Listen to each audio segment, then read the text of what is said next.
በስመ አብ ወወልድ ወመንፈስ ቅዱስ አሐዱ አምላክ አሜን። በመጀመሪያም በክርስቶስ ክርስቲያን በወልድ ውሉድ በመንፈስ ቅዱስ መንፈሳውያን የተሰኛችሁ የክርስቶስ ቤተሰቦች የእናታችን የቅድስት ድንግል ማርያም የአስራት ያድራ ልጆች በወደደንና ባፈቀረን በጌታችን በአምላካችንና በመድኃኒታችን በኢየሱስ ክርስቶስ ፍጹም ሰላምታ ሰላም እላችኋለሁ።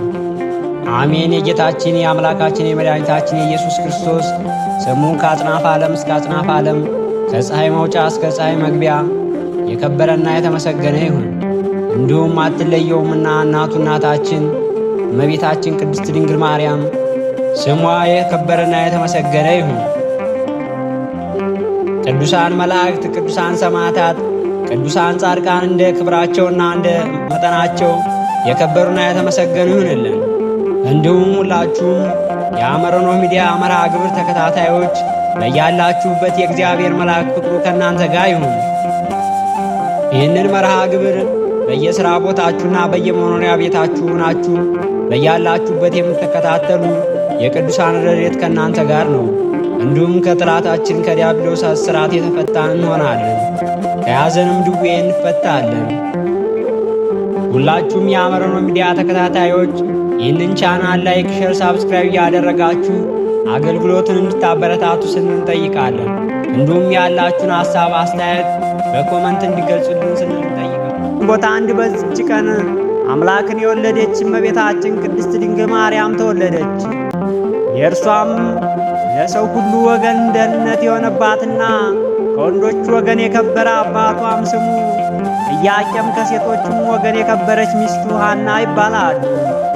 ሁለቱም ልጅ በማጣት ሲያዝኑ ኖረው በዚያን ወራት የመካኖችን መባ ካህናቱ አይቀበሉም ነበርና እነርሱም ከሰው የሚደርስባቸውን ሽሙጥና ሐዘናቸውን ያርቅላቸው ዘንድ በቀንና በሌሊት ወደ እግዚአብሔር ፈጽሞ ይማለዱ ነበር። ሰውን የሚወድ እግዚአብሔርም ከዘራቸው ለዓለም ሁሉ መድኃኒት ይሆን ዘንድ መልካም የሆነ ሐሳባቸውንም ተመለከተ። ክቡር ኢያቄምም 40 ቀን እስኪፈጸም በተራራ ውስጥ ቆሞ ሲጸልይ ከእግዚአብሔር የታዘዘ መልአክም ተገለጸለትና ለዓለም ሁሉ ደህንነት የሚደርስበት ዘር እንደሚሰጠውም አበሰረው። በፍጹም ልቡም አምኖ ከተራራው ወረደ። ለተመሰገነች ሚስቱም ለሐናም ከእግዚአብሔር መልአክ የሰማውን ያንን ራእይ ነገራት። ቃሉም እውነት እንደሆነ እርሷም አመነች። ልዑል እግዚአብሔርንም አመሰገኑት። የተመሰገነች ቅድስት ሐናም ከእርሷ የሚወለደውን በዘመኑ ሁሉ ለቤተ እግዚአብሔር አገልጋይ ታደርገው ዘንድ ለእግዚአብሔር ስለትን ተሳለች። ከዚህም በኋላ ይችን የከበረች ሕፃን ጸነሰች፣ ወለደችም። ስሟንም ማርያም ብላ ሰየመቻት። ትርጓሜውም እመቤቴ ነው። ደግሞም ሀብትና ስጦታ ማለት ነው። በእውነት የዓለም ሁሉ እመቤት ናትና ሁላችንም በእርሷ ሰማያዊ ሀብት ልጅነትንም ያገኘንባት ናት። ይህችም ቅድስት ሐና በሥርዓት አድጋ ለአእምሮ ስትበቃና ለአካለ መጠንም ስትደርስ ከቤተ መንግሥት ወገን ከነ ቅዱስ ዳዊት ወገን ከሆነው ከቅዱስ ኢያቄም ጋር አጋቧት። እነዚህም ቅዱሳን ኢያቄምና ሐና በአንድነት ተጋብተው ሲኖሩ ልጅም አጡ። እነርሱም እጅግ ደጋግ ሰዎች ነበሩ። አንድ ልጅም እንኳ ስላልነበራቸው እጅግ ያዝኑ ነበር። ወደ ቤተ መቅደስም እየሄዱ እግዚአብሔር ልጅ ይሰጣቸው ዘንድ አጥብቀው የሚለምኑ ነበር። መባ ይዘውም ለሊቀነ ካህኑ ሲሰጡ ሊቀ ካህኑም እንኳን ሳይቀር እግዚአብሔር ብዙ ተባዙ ያለውን ሕግ በእናንተ ላይ እንዳይፈጸም አድርጎ ልጅ የከለከላችሁ ኃጢአተኛ ብትሆኑ ነውና መባችሁን አልቀበልም ብሎ በእጅጉ አሳዘናቸው። በሊቀ ካህኑም እያዘኑና እየተከዙ ሲመለሱ ከድካማቸውም ያርፉ ዘንድ ዛፍ ስርም ተቀመጡ። ተቀምጠውም ሳለ እርግቦች ጫጩቶቻቸውን እያጫወቱ ተመለከቱ። ለእነዚህ ወፎች እንኳን ልጆችን የሰጠ አምላክ ለእኛ መቼ ይሆን ልጅ የምትሰጠን ብለው እጅጉን አማረው አለቀሱ። ቅዱስ ኢያቄምና ቅድስት ሐናም ሲያዝኑ ሲጸልዩ ውለው ከዘካርያስ ከሊቃነ ካህናቱ ሄዱ። አቤቱ ጌታችን ሆይ ወንድ ልጅም እንወልድም ተምሮ ቤተ እግዚአብሔርን አገልግሎ እንዲኖር እንሰጣለን። ሴት ልጅም ብንወልድ ውሃ ቀርታ ሞሰብ ወርቅም ሰፍታ መጋረጃም ፈትላ ካህናትን አገልግላ እንድትኖር እንሰጣለን ብለው ስለተገቡ ዘካርያስም እግዚአብሔር ጸሎታችሁን ይስማችሁ፣ ስለታችሁንም ይቀበልላችሁ፣ ልቦናችሁንም ሐሳባችሁንም ይፈጽምላችሁ ብሎ አሳረገላቸው። ከዚህም በኋላ ቅድስት ሐናና ቅዱስ ኢያቄምም ዕለቱን ራእይ አይተው ነገር አግኝተውም አደሩ። ራእዩም እንዴት ነው ቢሉ ኢያቄም 7 ሰማያት አንድ መጋረጃ ተገልጠው ከላይኛውም ሰማይ ነጭ ወፍ ወርዶ በራሴ ላይ ሲቀመጥ አየሁ አላት። ወፍ የተባለችውም ጌታችን መድኃኒታችን ኢየሱስ ክርስቶስ ነው። ነጭ ንጡዕ መሃረብም ነው። ከላይኛውም ሰማይ ነጭ ወፍ ወርዶ በራሴ ላይ ሲቀመጥም አየሁ ማለቱ ኢያቄምን የሰውን ባህሪ በባህሪ እንዳደረገው ወቅ ሲለው ነው። 7ቱ ሰማያትም የተባሉት ጌታችን ልዩ ልዩ ባህሪያት ምልአቱ፣ ስፋቱ፣ ርቀቱ፣ ልዕልናው ናቸው። ቅድስት ሐናም እኔም ደግሞ አየሁ እንጂ አለች። ምን አየሽም ቢላት ነጭ ርግብ መጥታ በራሴ ላይ ወርዳ በጆሮዬ ገብታ በማኅፀኔ ስትተኛ አየኋት አለችው። እርግብ የተባለችውም እመቤታችን ቅድስት ድንግል ማርያም ናት። ነጭነቱም ንጽሕናውን፣ ቅድስናዋን፣ ድንግልናዋ ነው።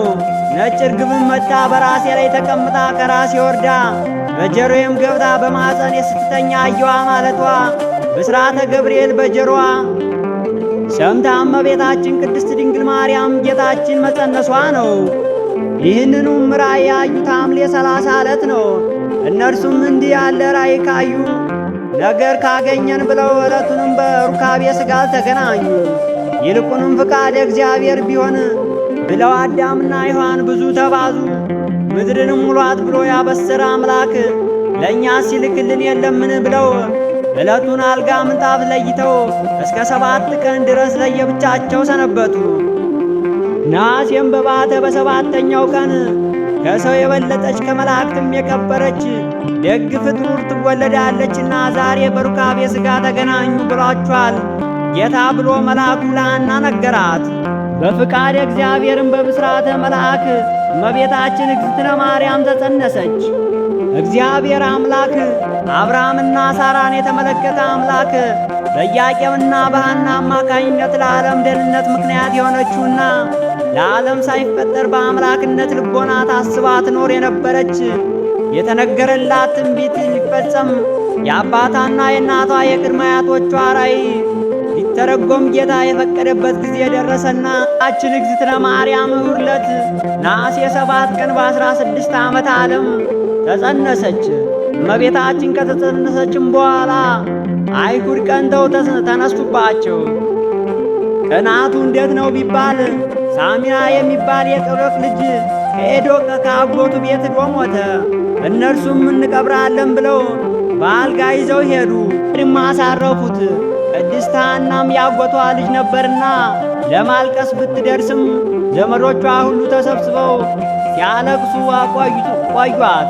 እርሷም አብራ እየዞረች ስታለቅስ ጥለዋ ቢያርፍበትም መገነዙን ፍቱልኝ ሳይል ብድግ ብሎ ተነስቶ ስብሐት ለኪ ማርያም እሙ ለፀሐይ ጻዲቅ ለአብ ሙሽራው ለወልድ ወላዲት ለመንፈስ ቅዱስ ጸርሐ ቤቱ ተፈሲ ደስ ይበልሽ ብሎ ሰገደላት። አይሁድም ይህንን ተአምር ሲደረግ ከዚያው ነበሩና ምን ነው ሳሚናስ ምን አየህ ምንስ ትላለህ ቢሉት እርሱም ከዚች ከሐና ማኅፀን የምትወለደው ሕፃን ሰማይ ምድርን አየርን የፈጠረ አምላክ ትወልዳለች እያሉ መላእክት ሁሉ ሲያመሰግኗት ሰማሁ አላቸው። ዳግመኛም እኔንም ያስነሳችኝ የፈወሰችኝ ያዳነችኝም እርሷ ናት አላቸው። አይሁድም በልተው ሰማን ብለው ቅናት ጀመሩ። ቅድስት ሐናም በእርጅናዋ ጊዜ መጸነሷ የተመለከቱ ዘመዶቿና የአገሯ ሰዎች ተገርመው እየመጡ ጠየቋት፣ ይጠይቋትም ነበር። እመቤታችንም ማርያም በጽንሷ እያለች ብዙ ታምራትንም አደረገች። ከእነዚህም መካከል ዓይነ ስውር የነበረችው የአርሳባል ልጅ ወደ ሐና መጥታ እውነትም ሐና መጸነሷን ለማረጋገጥ ሆዷን ዳሰሰቻት። እርሷም ሳታስበው ዓይኗን ስትነከው ዓይኗን በራላት። እመቤታችንም በተጸነሰች በ9 ወር ከ5 ቀን የግንቦት መባቻ ዕለት ግንቦት 1 ተወለደች። እናቱን እናት አድርጎ ስለሰጠን ለመድኃኔ ዓለም ለክርስቶስ ክብርና ምስጋና ይግባው። በቃል ኪዳኑ በምልጃዋ ይማረን። በምልጃዋ ጥላ ስር የተጠለላችሁ የተዋሕዶ ልጆች ሁላችሁም እንኳን አደረሳችሁ።